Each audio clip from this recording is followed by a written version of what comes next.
Hey man, you feel that? Feel that? Can you tell what time it is? It's firewood time! I love firewood time. Of course, firewood time means that I'm not prepared. Of course, I'm never prepared. For a prepper, I'm the most unprepared man I know. This is the totality of my firewood for the moment. Now, it's actually not as bad as it looks because we don't actually have to use that much firewood. I mean, we heat entirely with wood, but I mean, this is Georgia, for crying out loud. How bad can it get, right? Not that bad. And I've got, we're mid-September. I've got months before I actually, we won't have our first fire till late October, unless it's an unusually cold year, which it could be. They're all saying it is. So clearly, step one is going to get some gas. Okay, the big saw doesn't look too bad. It ain't perfect, but she's okay. The little saw is a mess. And of course, with the little saw, you can see it's got spider webs on it. Oh, it's gonna be one of those. For those of you who are interested, I run Stihl's, and this is a 291, and this is a 180. For the amount of cutting I do, I really only need a mid-sized saw.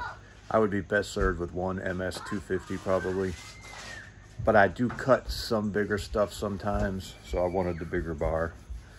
But for most of us firewood cutters, a mid-sized saw, one mid-sized saw is the best bet. MS 250. By some miracle of God, I can't quite explain, I have my saw sharpening kit and my saw wrench still. And I've also got this gimmick that my mom bought me this year. And I'm probably gonna try it at some point. It's supposed to be some kind of sharpening kit.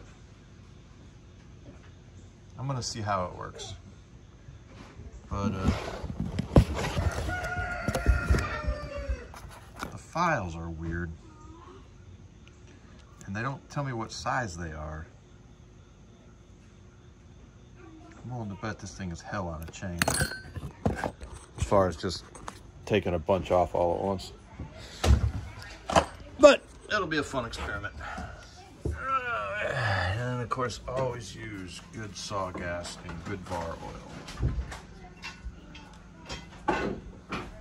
Unfortunately, it's Sunday. The store I like to go buy good bar oil at is closed. So I'm going to use crap bar oil. But I won't use much of it. And then the splitting balls this year. This is my fiberglass handled 6-pounder. This is for the boys to learn with. This is my master's weapon, my 10-pounder. Fortunately, the handle is broken because the handle is always broken on a 10-pound splitting maul. You just have to really enjoy splitting firewood with a 10-pound splitting maul because they're really hard on handles. So the majority of the splitting this year will be done again with the Hilco Works. That's a 6-pounder with a really unique shape that I really like. It has really it has grown on me. This is a good splitting maul. Not as good as this one. And of course, my bride informs me that the roof is leaking. Again, in the spot I patched. Again.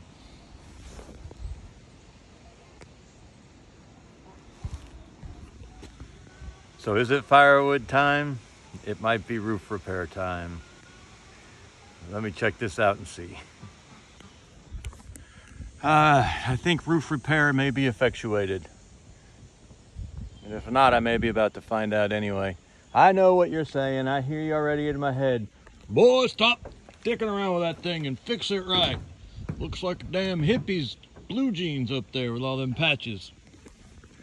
I agree, but when you're trying to do things without debt, Sometimes you got to make do. So, oh well. We're going to have to make it look like a patch quilt up here for a little while longer. Let's go cut some wood. All right, here we go. First start of the season. It's always a tense moment, fraught, tense moment. Is it going to start?